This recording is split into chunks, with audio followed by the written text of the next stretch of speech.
How you doing? Welcome to Spring Piston Rifle Fever. Today I am going back into the Hatsan 125.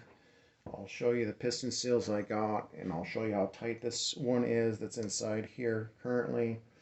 Um, so I already got the trigger out, and I'm just removing a pin here without a spring clamp. And you can do that. It's maybe not the best, but it works. I got my clamp here actually against the wall, so I'm just going to put pressure against this, my body weight, and pull it out, and nothing's going to go flying across the room. There's my end cap. There's a screw in there, or a nut, excuse me, that you definitely don't want to lose. And I do have a little container here. I'm going to put my greasy mainspring in because I don't want it to get dirty. So there's my paper towels so I don't get so greasy. I'm still going to get greasy. I do every time.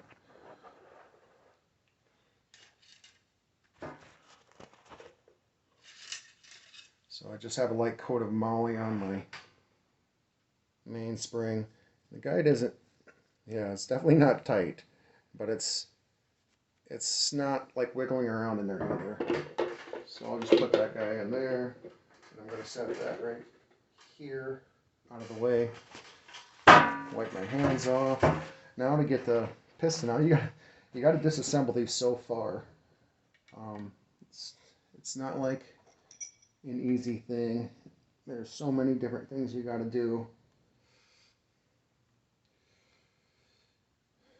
Some air rifles you can just, they're easier to work on.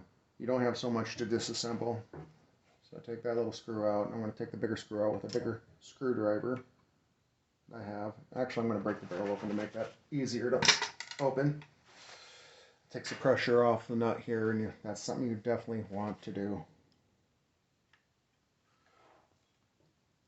You want to put lots of pressure against it. You don't want to slip because these screws are soft.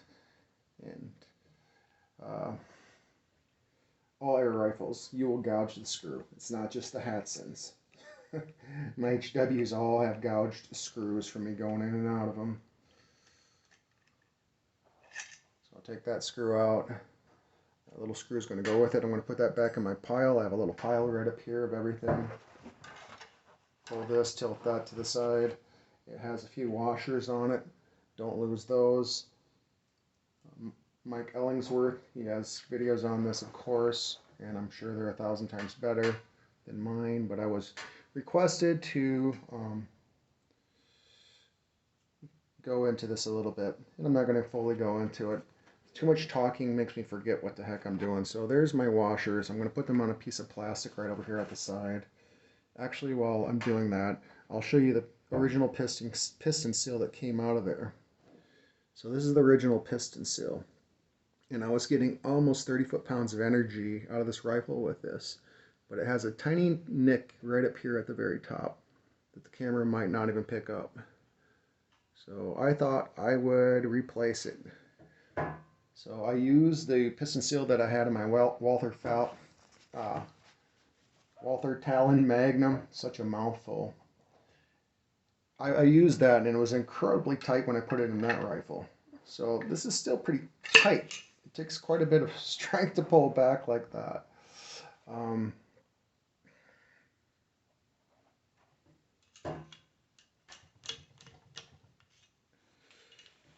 It does not go in too easy. I have deburred all of this, so it makes it a little nicer to work with. And my hands are getting all a mess right now. So this is the piston seal right here. It is all a mess right now because I had everything fully over lubed. But at first I was getting like 935 out of this one after I sanded it down for over an hour straight. And I eventually might in the future, but I don't really feel like messing with it. I don't feel like standing on that for another hour, and I don't have anybody I know that I can contact to do that. So take your screwdriver. I'm going to take that off. You're just going to push it right downward at an angle and try not to gouge anything. Take your time. Bend that to the side, it pops off easy. The factory, well, I know this is not a factory piston seal. This is some aftermarket one from Hatsan, USA. I actually soaked this in boiling water and I pushed as hard as I could, and you can see where the piston actually was cutting in. I did deburr the piston at the very top to help prevent that. Here's a brand new one. I will push on it. I'm pushing on it hard as I can actually, and nothing moved. Here is the factory one, and I'll push on this. I don't know if you can see that, but I can move it. So a piston seal should be built that way. I don't remember where we got this one. It wasn't through Hatsan USA, but even this one's flexible. That's the way they're supposed to be. So I'm just going to put this new one back in. I'm going to clean out the compression chamber here a little bit so I don't have such major diesel. Get a block of wood.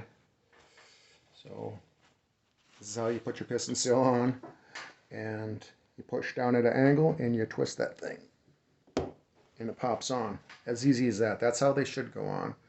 This is a factory one. Could you imagine at a factory where they want them to do really quickly, where they had to sand everything down and make everything perfect? So that's that. Like I said, there's other videos out here on reassembling this. I thought I would just share this a little bit.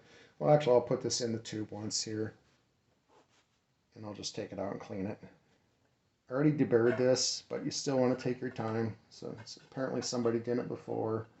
So deburring, I have a little filing tools right here, and I just run them along the inside edge here at an angle, and I remove those very razor sharp edges. So this goes in way easier. This is the way it's supposed to go in. Oops.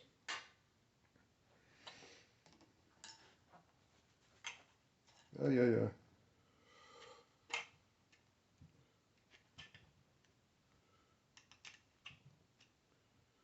So this is the area you want to slow down at. You want to have something and push against that. I guess I should have had my dowel rod ready.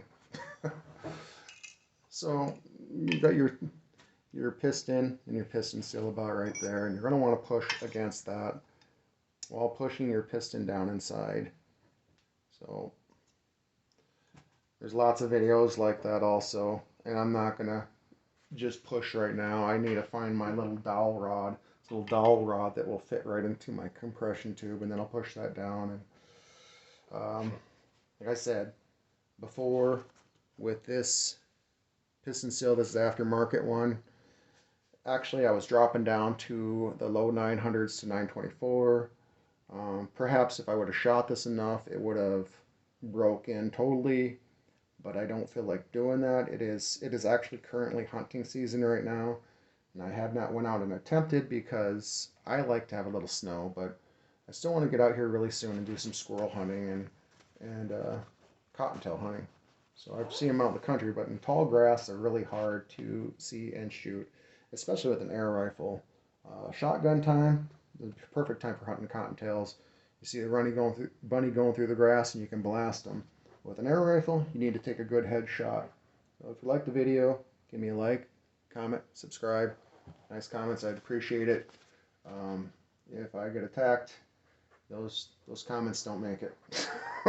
God bless everybody. Have a great day.